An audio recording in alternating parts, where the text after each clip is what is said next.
Life is like succulent, full of pricks, but incredibly beautiful. Update after 2 days of moistening their soil, they have new roots. Good news to my supporters. You can win a succulent or gymno or maybe grafted cactus. Or just maybe astro. All you have to do is subscribe to my channel. Go to my Facebook page at Everything Nice at Mish. Hit like button. And follow my page. And send me your screenshots. Bye. Message me. Strictly follow the rules. Madami na ang sumali at baka ikaw na ang aking lucky subscriber. Once you complete my requirements, I will put your name in my list. And when we reach 1,000 subscribers, I will pick name in my list and will announce once we meet to 1K subs. So join now and win a succulent. Congrats in advance and good luck! Hello beautiful people! Welcome back at Everything Nice at Mitch, Succulent Love. At ini-invite ko po kayo na mag-like, mag-subscribe sa aking channel at pindutin ang notification bell para updated kayo sa ating mga videos. Happy 800 plus subscriber na po sa atin. I'm so happy. Thank you so much. Konting kembot na lang at kekembot na din kayo para magkaroon ng succulent sa aking palaki subscriber. So, sooner yan. Ayan. So, our update today ay yun nga yung intro ko. Nagkaroon na sila ng roots and I'm so happy na upon moistening their soil ay nagkaroon na sila ng new roots. So, nakakatuwa. So, gusto ko na i-share talaga to sa inyo kasi I'm sure may mga namumblema na kung bakit wala pang ugat yung mga gymnos nila. Anyway, gusto ko lang i-share sa inyo ang aming ulam, sinigang sa kamyas, ang sarap. Tapos, may siling maanghang na malaki na ako. Tapos, mayroong gabi na pampalapot. Ayan. So, katanghalian na. So, ito po yung tanghalian namin kahit mainit. Ang sarap kasi ng sinigang talaga, diba? At very rich pa yan sa nutrients. Lalo na yung kamyas ang gagamitin nyo. Rich in nutrients yan. Tapos, sinigang na baboy nga po yung aking luto. Masarap din po yung kamyas na panigang sa mga isda. Mas masarap po yung kamyas kaysa sampalok. Ayan. So anyway, after ng ulam, gusto kong i-share sa inyo yung aking marbling mihano ay nag-flower na nag-bloom at inamoy ko po yung flower, ang bango. Promise. So unang bloom, inamoy ko siya. Ay, taray ka ako, ang bango. So, ito na nga po yung isa kong gymno, yung nauna kong nabili dati. After 2 days ng moist, ay mayroon na siyang ugat. At nakasilip na nga po yung ibang ugat nila. And then, yun lang, ginamit ko lang cultured soil at masato soil for toppings. So, ayun. Ayan. Update tayo dito sa aking mga gymnos. So, ito, si Cristata. Hindi ko alam kung mayroong ugat na siya.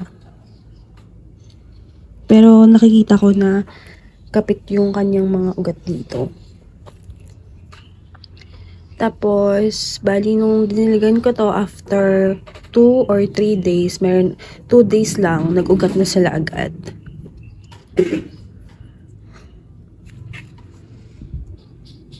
Ayun, eto, kapit na siya. Aray ko. Ayan. So, kapit na siya dun sa kanyang ugat. Tingnan natin ha. Bubunat ako para sa inyo. Ayun. O, diba?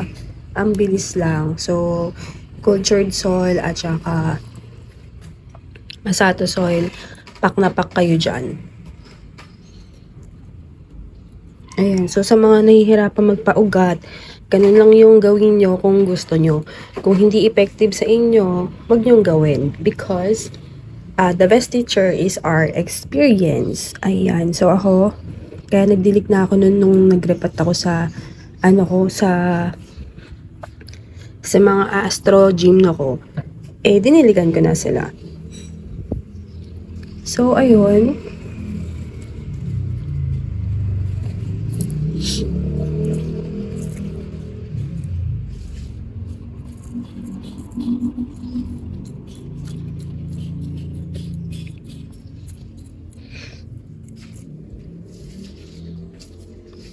Ito din mga kapit. Ang bilis, ang kapit na sila agad sa kanilang mga ugat.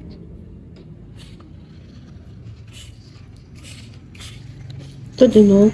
Oh, ang bilis na mga pangyayari. Tapos, meron yata siyang flower bud. Ayun. Ganda nito. Ganda ng kulay niya.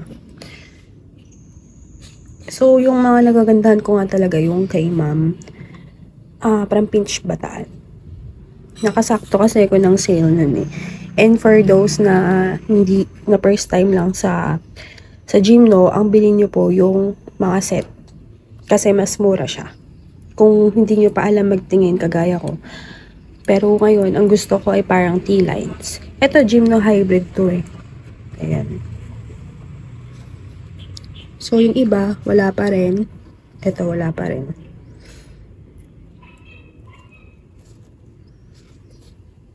Ito rin, wala pa rin. Yung mga ano, meron naman na.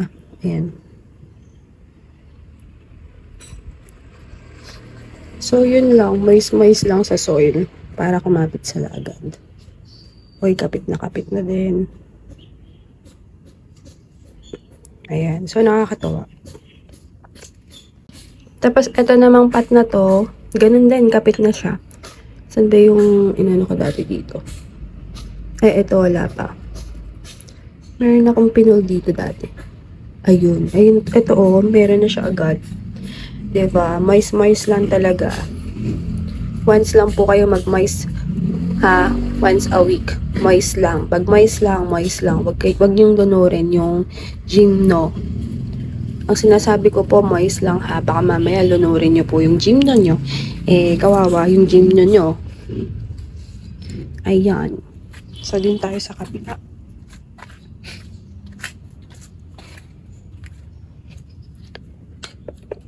So, ito tingnan natin kung may ugat na siyang bago. Okay, meron naman. Meron. So, hindi pa sila ganun kapit. Feeling ko mas madaling mag-ugat kapag cultured soil.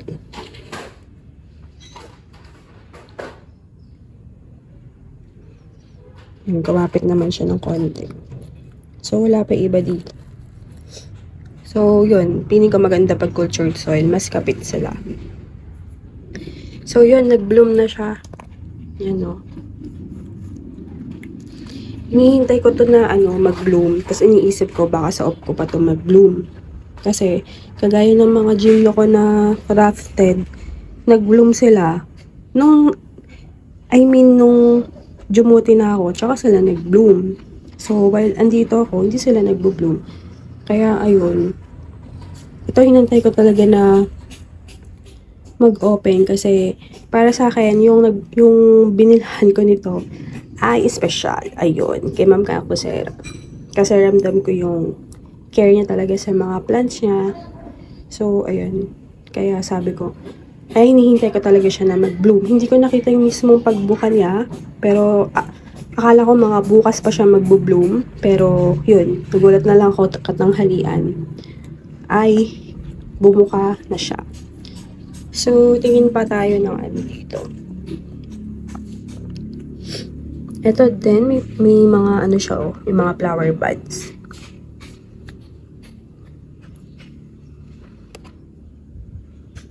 Baby ba to o flower buds? Parang baby. Nagkaroon na ng sapot agad.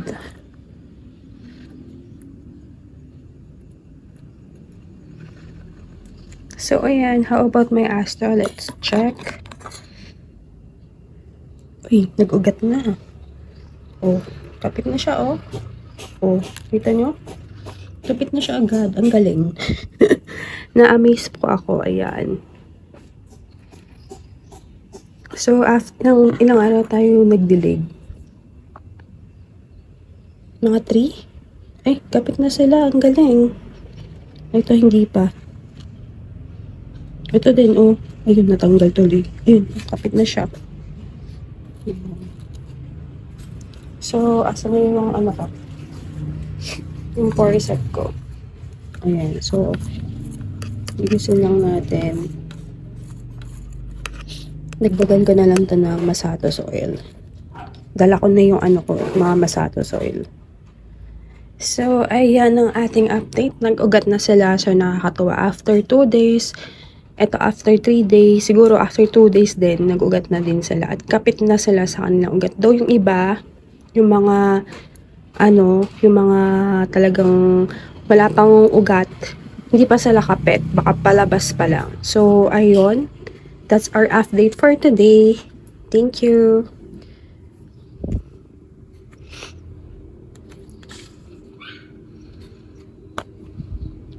Nagdilig na ako pala guys dito. Habol lang tayo. Kapag po, bunny poop po yung ginamit nyo na fertilizer.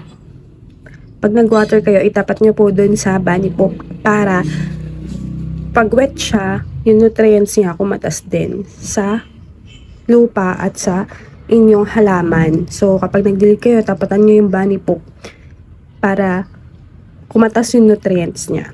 Ayan.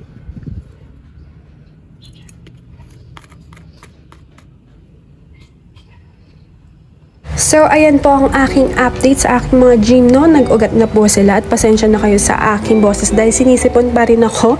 Ayan. So, effective nga po yung cultured soil. Mas makapit po doon yung mga ugat ng gymnos and Masato, Akadama. Effective po yan. Marami nang gumagamit niyan.